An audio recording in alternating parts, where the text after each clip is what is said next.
This is one of the barn quilts that we've been making lately.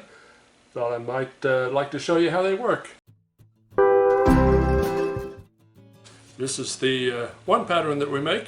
Has the collar on the inside, if you will. And so does this particular blue one here. I have made them both ways. I just thought I'd show you how we do that.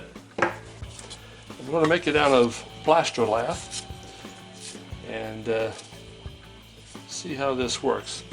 So first thing I need to do is to cut a bunch of my pieces, which I've started just a little bit. I need to basically make a bunch of triangles like this. So I have the saw set at a 45-degree angle, and it's the first time I've ever tried to do this, so we're going to see what happens here. After my first cut, I move it up to 2 inches, so the long side will be 2 inches on these.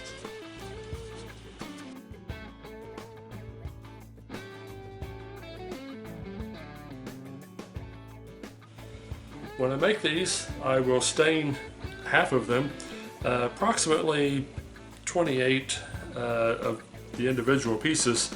I'll stain the red or the green or the blue or the black or just whatever color, and then the rest of it I'll fill in with plain pieces, unstained pieces. Then after it's all together, I'll stain it a uniform color, whether it's a darker mix walnut or a light golden oak, just whatever suits your fancy, I guess. Just going to make several of these for family and friends and see how they go. The small one here, the red one, it's about a 12-13 inch square, and then the larger size, these are 16 inch square. So I have the plywood on the back, 3/8 inch. The pieces I glue down on top of the plywood, piece by piece of course. I'll glue the pieces down in the pattern, and then I put a couple of concrete blocks on top of them. I'll put another piece of plywood on top of them, then a couple of concrete blocks, and let the glue set up overnight. Some of them I put the frame around first, and some of them I put the frame around after it's stained. Just kind of depends on how I mess with it.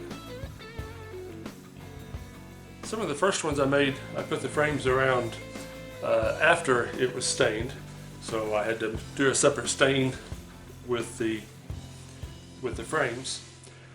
The latter ones, I got a little bit smarter and did the collars, stained the collared pieces, and then glued everything together, and then put the frame on it, and then gave it its final uniform stain over everything.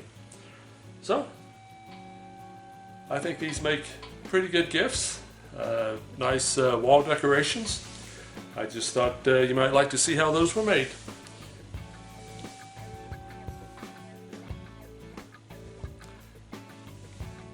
Take a look at the different ones. See what you might want to make for yourself.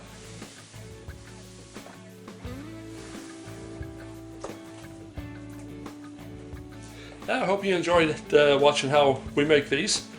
If you have a chance to do a project on your own, go for it. Enjoy it. It's a lot of fun to make different things. Thanks for watching. Let your friends know about us, and subscribe if you haven't yet. We'll see you on the next video.